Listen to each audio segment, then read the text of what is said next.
Welcome to the Spice Drawer. Tonight we're cooking the Malaysian style fish curry. I say fish, but tonight I'm going to be putting in some fish and some prawns. Absolutely beautiful with both. We've got the ingredients: 500 ml of coconut milk, about 4 tomatoes roughly chopped, beans, onion, ginger, garlic, lime juice, sugar. You can use brown sugar, palm sugar. I'm just using raw sugar because I have it. Chili, salt, and of course the spice drawer mix.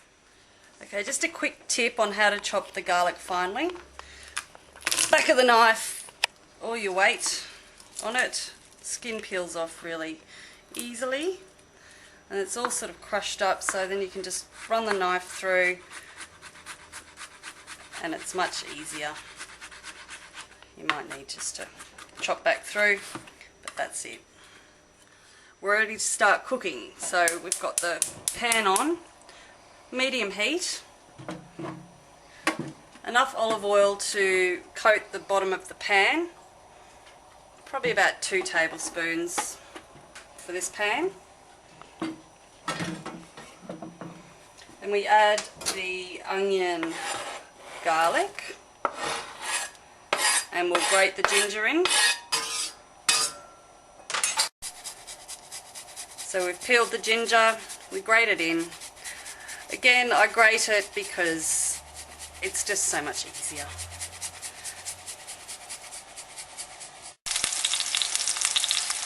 So the ginger's in. Just make sure you get as much of that good stuff in there as possible. Give it a stir. Now this needs to cook off for about 5 minutes. You may need to turn the heat down if it's a little bit high because you don't want it to burn.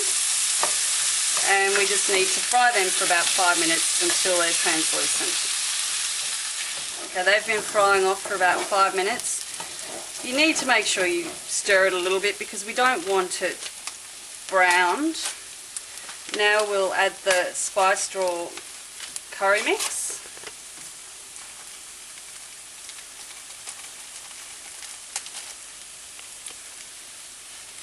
And this is the magic ingredient. Again, the recipes are all on the back of the packet. Very easy to follow. Now we'll stir that round for a few minutes. Just cook off the spices. It's very important because we don't want raw spice in our meal because it tastes bland and floury and it doesn't have that pungent flavour that it should.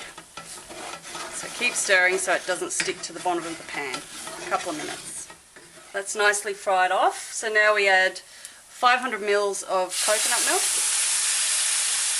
Ah, beautiful. That's the sound we like.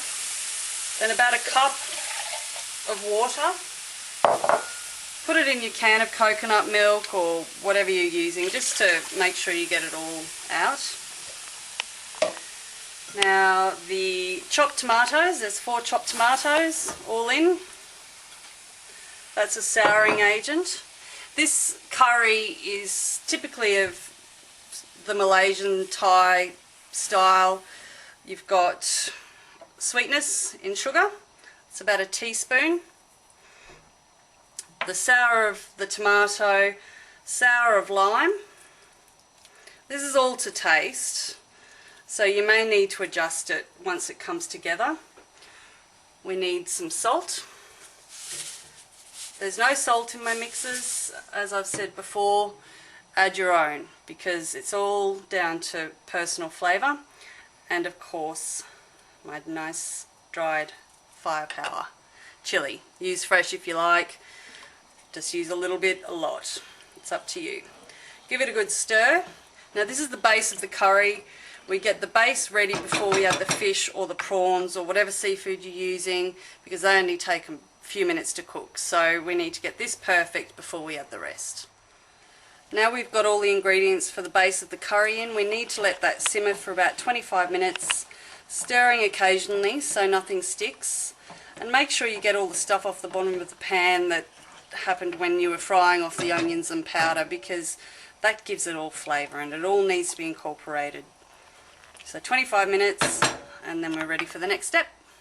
Now it's time to sit back and relax and have a nice glass of whatever you fancy. Once it starts bubbling away like this, I'm going to move it to a lower jet. If you've got gas, that's easy. If you've got electricity, obviously just turn it down. Because we don't want it to bubble furiously, we just want it to simmer. A nice slow bubble. Okay, that's been about 25 minutes. Now it's time to test for seasoning.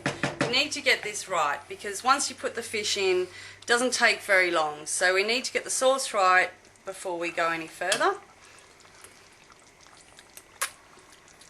Yummy, but it does need a little bit more lime. These little gadgets are fantastic. You pick them up everywhere. They get all the juice out of the limes or lemons or oranges or whatever you use. Needs more salt. Salt is important when making a curry because it brings out the flavour of the spices and it balances the chili. It's really important, and it does need a little bit more sugar. But look, everybody's tastes are different and everyone will want their own palate satisfied by this, so you just have to go on what you like. Give it a stir and we're nearly ready to add the beans and the seafood. Okay, that's all mixed in. Now it's really important, you've got to balance the sugar or the sweet, the sour, which is the lime and the tomatoes, the salt and the spiciness from the chili. Once that's balanced, it's time to add the seafood. Now it's time to add the beans. I've just topped and tailed and chopped them into bite-sized pieces. We add them at this point because we don't want them mushy, we don't want them part of the sauce, we want them to retain the crunch. So, you know, in 8 minutes they'll still be crunchy but soft enough to be delicious.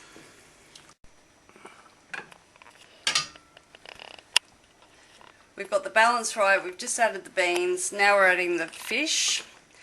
Use a firm white fish. I'm using ling. I've chopped it into portion sizes, or and you need to put the thicker pieces in first because obviously they will take slightly longer to cook.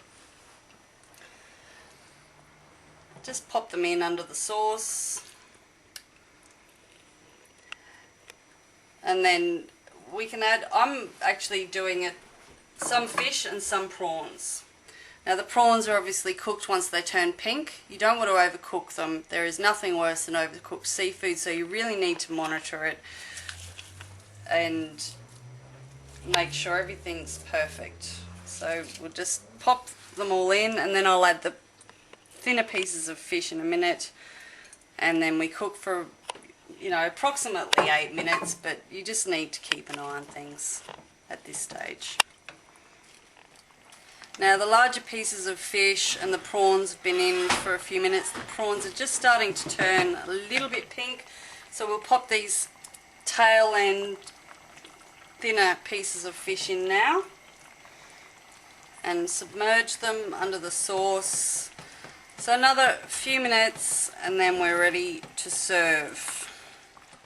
Okay, that's been cooking for about 5 to 8 to 10 minutes. The easiest way to test if it's cooked is open a piece of fish. If it tears away perfectly, then it's done. Now we're ready to serve up. So a nice good bit of fish for everybody. Oops. And a few prawns. And some beans. And all it needs now is a little sprinkle of coriander, a wedge of lime, some steamed rice, and we're very happy customers. Thank you very much. I hope you enjoy this spice straw Malaysian fish curry, and log on to thespicedraw.com.au for more recipes and more details. Enjoy.